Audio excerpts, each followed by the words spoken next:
Does anyone else suffer from this?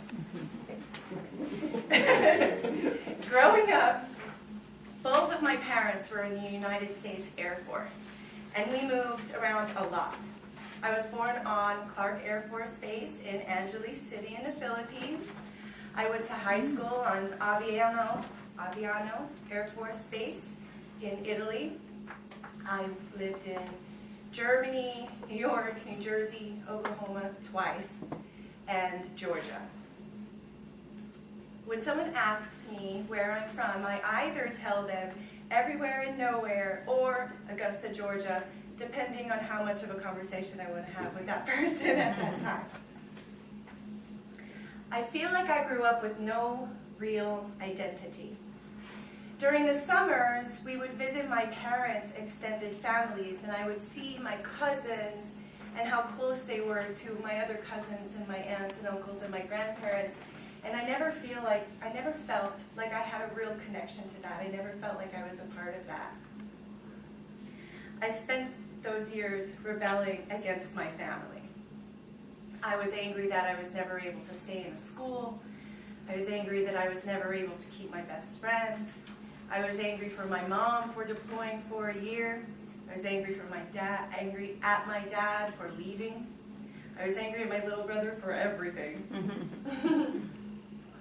I spent a lot of that time listening to heavy metal music, skipping school, going to a weird metaphysical church with my mom where it smelled like patchouli and cigarettes, learning to smoke cigarettes and drink alcohol, and convincing my brother that there was a pot of gold on the roof and watching him eventually fall off.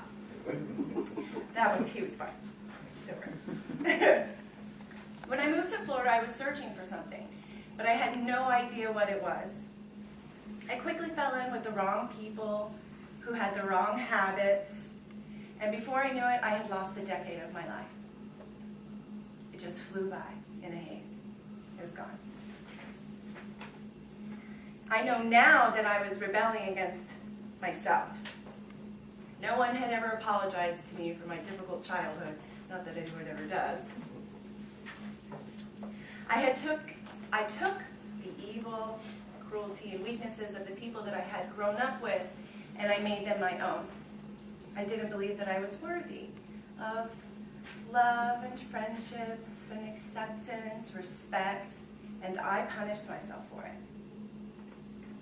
I spent a lot of that time listening to hip-hop music, dabbling in college but never finding an interest, reading tons of books on any faith other than Christianity, staying up all night, sleeping all day, and ingesting all of the chemicals that generally come along with that lifestyle. Today, by the grace of God, I am healed from all of that. I am healed, free, whole, forgiven, loved, healthy, happy, clean, and even married.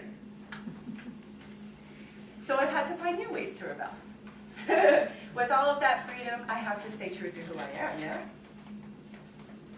So I rebel against anyone who has ever given up on a suffering person by telling my story to anyone who will listen to me. I am rebelling against the fear that Christians cannot practice yoga by teaching classes that sing praises and worship the Lord.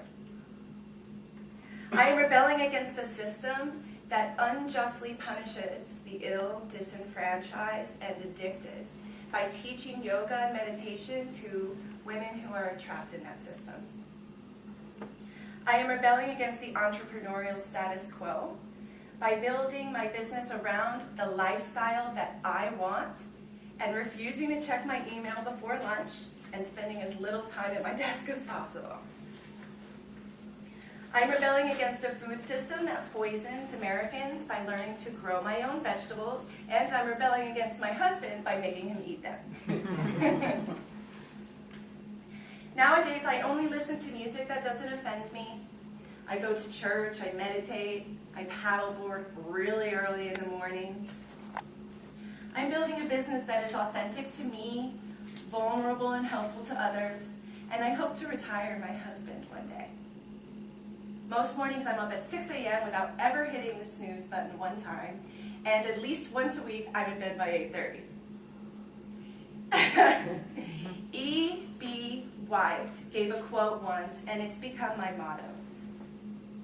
I arise in the morning torn between a desire to improve the world and a desire to enjoy the world. This makes it hard to plan the day. Mr. Joseph.